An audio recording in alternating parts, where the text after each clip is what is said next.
Here's a fact about economic growth that might seem counterintuitive. During World War II, Germany and Japan suffered heavy losses. Millions of people were killed. Entire cities were flattened. Roads, bridges, factories, and other resources critical to an economy were destroyed. And yet, following World War II, Germany and Japan both grew quickly. In fact, they grew much faster than did the United States. Many people wondered what was going on. Why were the losers of the war growing faster than the winners? Here's another puzzle. In the past several decades, China has been growing at astonishing rates of growth, 7 to 10% per year. Remember, at those rates, the standard of living, it's doubling every 7 to 10 years.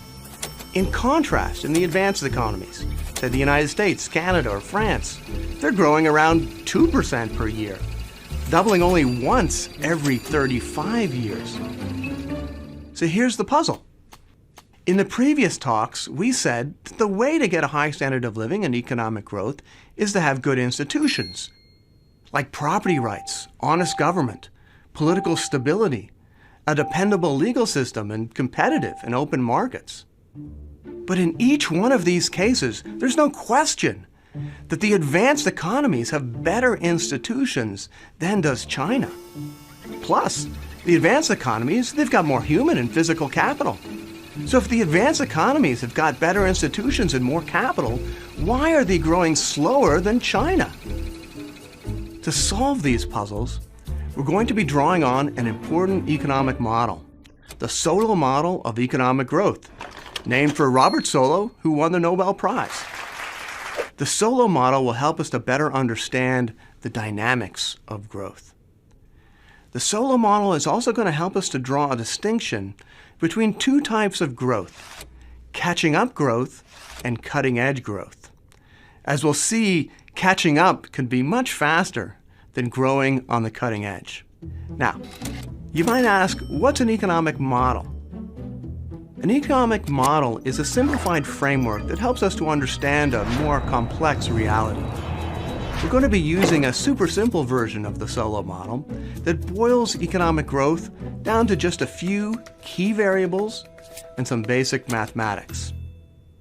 Now, although it's simple, the Solow model can provide us with some deep insights into the causes of growth.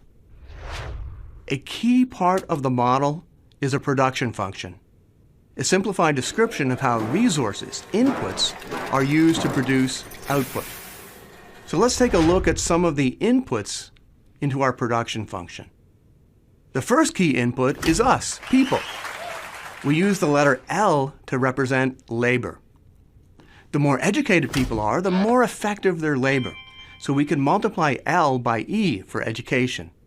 Together, these two variables represent human capital. Next up is physical capital, represented by the letter K. K is all of our factories and tools and so forth. Last, but certainly not least, is ideas, represented by the letter A.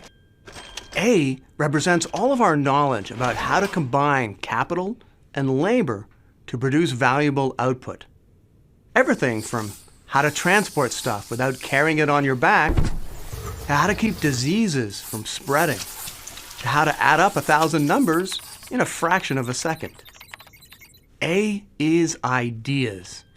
And better ideas mean that we can get more bang for our buck, more output from the same inputs of capital and labor. We can think of human capital, physical capital, and ideas being used together to produce output. That's the idea of our production function. Now, right now, our production function is very abstract.